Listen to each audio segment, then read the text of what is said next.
say never, never say that. I'm the bad man and bad man with black. A champion sound is the White Sox whistle. Walk with a big stick and two dark crystals. Here with former White Sox third baseman Bill Melton, now Sox analyst on both TV and now the web.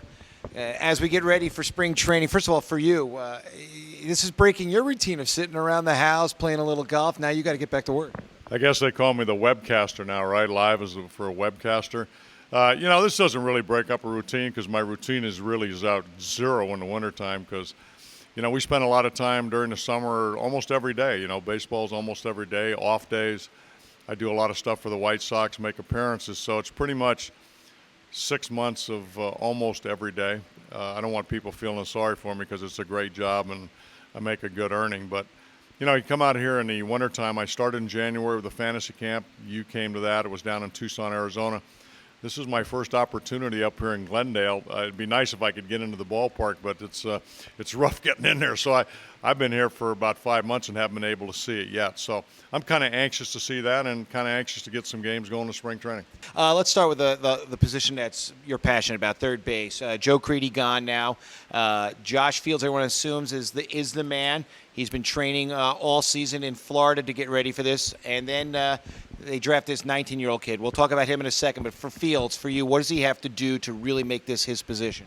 At Sox Fest about 3 weeks ago, that question was brought up a lot. And I just feel this way. Robin Ventura was a very poor third baseman in the minor leagues. They actually were going to move him to first base.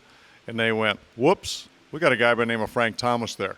So Robin Ventura put a lot of extra time in at third base and wound up being a Gold Glove third baseman. I feel the same way about Josh Fields. I think if you're given a position and it's yours to lose, you come down, a little more relaxed. I think the only thing Josh Fields, the only negative he will have, I think, is offensively maybe cutting down his strikeouts. That'll probably be the toughest thing for him. The Sox then go out, sign $10 million for a 19-year-old kid from Cuba, Dayan Viciedo, we think.